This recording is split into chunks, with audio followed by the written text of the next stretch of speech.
Hello दोस्तों, welcome back to my channel study with Muskan. तो आज हम लोग जैक की तरफ से जो ऑफिशियल मॉडल पेपर जारी हुआ है इकोनॉमिक्स सेट 1 उसका सॉल्यूशन करने वाले हैं। तो चलिए स्टार्ट करते हैं। 40 के 40 MCQ का आंसर देख लेते हैं। Question number 1, which of the following is not a characteristic of questionnaire. निम्नलिखित में से प्रश्नावली की एक विशेषता कौन सी नहीं है। तो इसका उत्तर हो जाएगा option number B, there should be not be clue for answer in the question. तो इसका उत्तर हो जाएगा option number B is the right answer. Next question देखते हैं। Question number 2, who is known as father of statistic.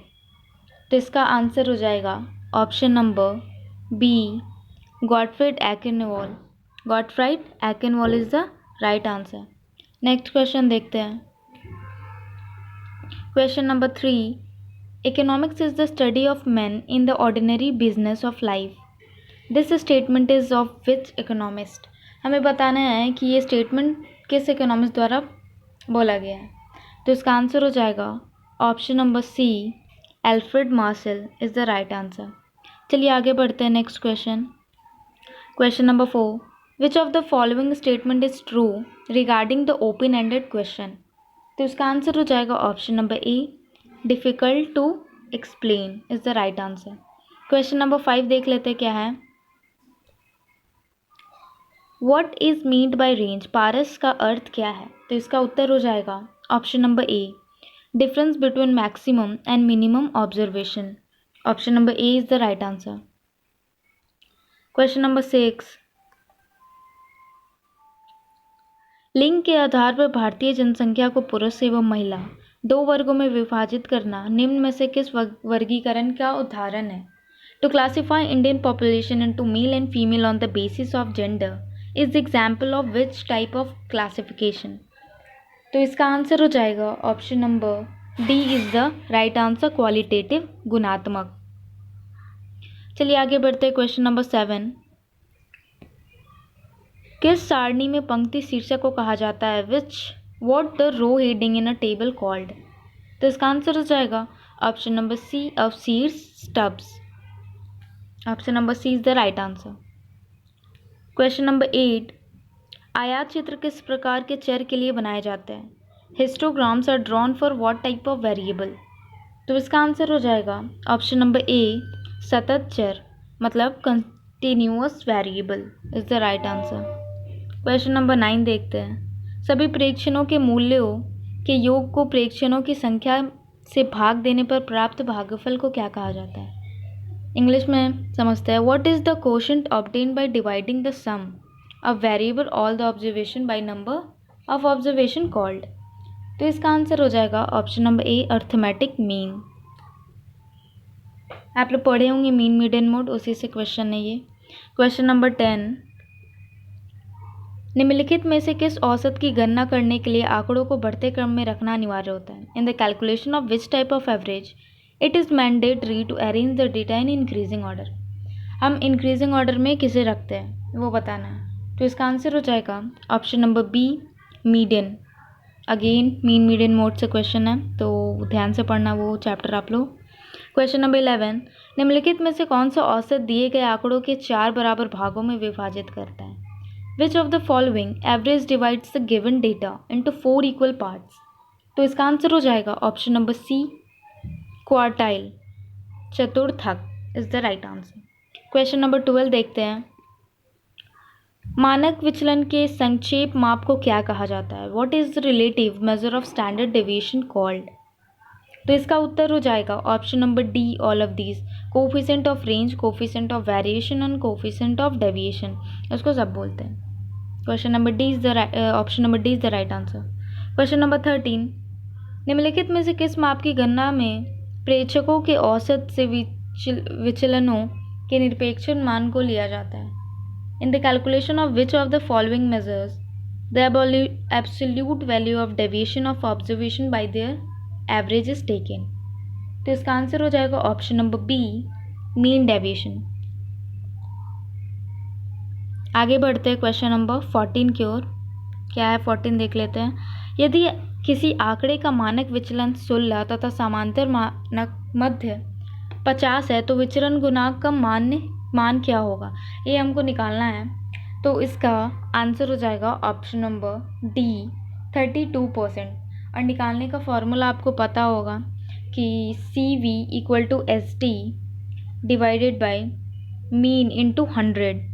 तो CV यहाँ पे वही हुआ कोफिशिएंट वेरिएशन, और SG आपका ये स्टैंडर्ड डेविएशन। तो फार्मूला से आप तुरंत इजीली निकल जाएगा ये 1 से 2 मिनट में। क्वेश्चन नंबर 15 देख लेते हैं। Coefficient of correlation is the numerical value of which type of correlation. सहसंबंध गुणांक दो चरों के बीच किस प्रकार के सहसंबंध का संख्यात्मक माप है। तो इसका आंसर हो जाएगा option number be linear correlation. आगे बढ़ते हैं। क्वेश्चन नंबर 16, यदि दो चरों के बीच सहसंबंध पूर्णांक धनात्मक है तो संबंध गुणांक का मान क्या होगा। If the correlation between two variable is perfectly positive then what will be the value of coefficient of correlation. तो इसका आंसर हो जाएगा ऑप्शन नंबर बी 1। अगर इक्वल पॉजिटिव परफेक्टली पॉजिटिव होगा तो हमेशा 1 ही होगा। आगे बढ़ते question number 17, who is credited with the development of rank correlation. तो इसका आंसर हो जाएगा ऑप्शन नंबर सी स्पेयरमैन। आगे बढ़ते हैं question number 18, which of the following index number measures the changes in retail prices. तो इसका आंसर हो जाएगा option number D consumer price index is the right answer. Question number 19 देखते हैं, which is used as weight in calculation of Laspeyres index number. Laspeyres की कीमत सूचकांक में किसे भार के रूप में प्रयुक्त किया जाता है। तो इसका आंसर हो जाएगा option number D quantity of base year is the right answer. आगे बढ़ते हैं। Question number 20, what is the index that emphasize the relative importance of item called. जिसका आंसर हो जाएगा option number D all of these. Simple aggregative index, weight index और simple price relative index सारे हो गए, यहाँ पे सारे सही है इसलिए ऑल ऑफ दीज। आगे बढ़ते हैं। Question number 21, what is the primary sector of an economy is related for. यहाँ पे बोल रहा है कि अर्थव्यवस्था की प्राथमिक क्षेत्र किससे संबंधित है। तो हमें बताना है कि ऑप्शंस में से क्या होगा। तो इसका आंसर हो जाएगा एग्रीकल्चर। प्राइमरी जब भी पूछेगा तो एग्रीकल्चर ही आएगा। क्वेश्चन नंबर 22 देखते हैं, योजना आयोग का गठन किस वर्ष किया गया। In which year was planning commission formed. Planning commission कब बना। तो इसका आंसर हो जाएगा option number C 1950 is the right answer. आगे बढ़ते हैं नेक्स्ट क्वेश्चन की ओर। क्वेश्चन नंबर 23, भारत की अंतिम पंचवर्षीय योजना कौन सी है। तो इसका आंसर हो जाएगा option number D 1991 is the right answer. चलिए आगे। और ये कब से कब तक हुआ था ये पंचवर्षीय। तो 2012 से 2017 की। आगे बढ़ते हैं question number 25, what is the objective of disinvestment. विनिवेश का उद्देश्य क्या है। तो इसका आंसर हो जाएगा option number D all of these. To promote financial discipline, to help in modernization, to collect revenue by the government, ये सभी होगा। आगे बढ़ते हैं क्वेश्चन नंबर 26 की ओर। क्या है, in which year was world trade organisation establish. WTO कब बना था। तो इसका आंसर हो जाएगा option number B 1995 is the right answer 1995। 27 देख लेते हैं क्या है। Question number 27, what is the main basis of livelihood for rural population. तो सभी जानते हैं agriculture. Option number A is the right answer. Question number 28, निम्न में से कौन सा देश कपास का सबसे बड़ा उत्पादक देश है। तो ये और कोई नहीं, हमारा Bharat, India is the right answer. Option number D is the right answer. Question number 29, in which year the Mahatma Gandhi rural employment guarantee act passed. तो इसका उत्तर हो जाएगा ऑप्शन नंबर बी 2005 में पास हुआ था Mahatma Gandhi rural employment guarantee act. Question number 30, which of the following is not a human capital. Human capital क्या नहीं है। इंजीनियर है, डॉक्टर है, टीचर है, बट कंप्यूटर नहीं है, वो एक मशीन है, इसलिए इसका सही उत्तर हो जाएगा option number B computer. Question number 31, मानव विकास है, ह्यूमन डेवलपमेंट इज, क्या है हमें ये बताना है। तो इसका उत्तर हो जाएगा बोथ मीन एंड एंड। चलिए आगे बढ़ते हैं। वो एक साधन भी और वो एक साध्य भी है। क्वेश्चन नंबर 32, ज्ञान आधारित अर्थव्यवस्था के रूप में भारत के रूपांतरित होने के लिए निम्न में से कौन सा कारक उत्तरदायी है। Which of the following factor is responsible for transformation of India into knowledge based economy. तो इसका सही उत्तर हो जाएगा option number D, development of transportation, urbanization and development of information and technology. ये सभी बढ़ेगा तभी इकोनॉमी, कोई एक कंट्री का इकोनॉमी बढ़ता है। चलिए आगे बढ़ते हैं। क्वेश्चन नंबर 33, इंफ्रास्ट्रक्चर कवर्स आधारिक संरचना के अंतर्गत आता है। इसके अंतर्गत क्या आता है? तो इसका उत्तर हो जाएगा again all above all. Electricity भी आता है, इरिगेशन भी आता है और कंस्ट्रक्शन ऑफ रोड भी आता है। Question number 34, in which year was regional rural bank established?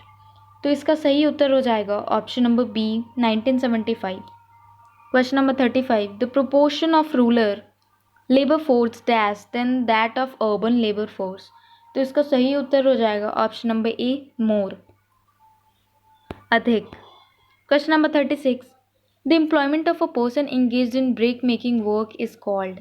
ईंट निर्माण कार्य में कार्य करता व्यक्ति के रोजगार को क्या कहा जाएगा? तो इसका सही उत्तर हो जाएगा ऑप्शन नंबर सी, दिहाड़ी मजदूर, मतलब वेज लेबर। सो वो डेली काम करते हैं, उनको डेली के हिसाब से उनको पेमेंट मिलता है, पैसा मिलता है। वेज मतलब पैसा। चलिए क्वेश्चन नंबर 37 देख लेते हैं। Which among these is the non convectional source of energy? इनमें से कौन ऊर्जा का गैर परंपरागत स्रोत है? तो इसका सही उत्तर हो जाएगा option number C, solar energy. Sorry. Question number 38, इनमें से कौन स्वास्थ्य के निर्धारक का सूचना है? Which of the following is an indicator of determination of health?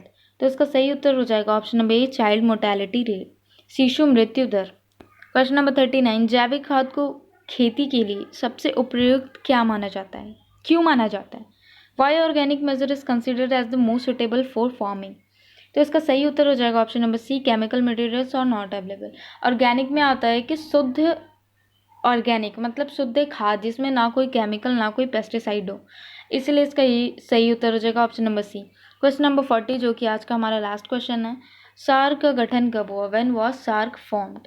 तो इसका सही उत्तर हो जाएगा option number A, 8 December 1985 is the right answer. तो इसी के साथ हमारा यहाँ पे 40 MCQ का सॉल्यूशन ख़त्म होता है।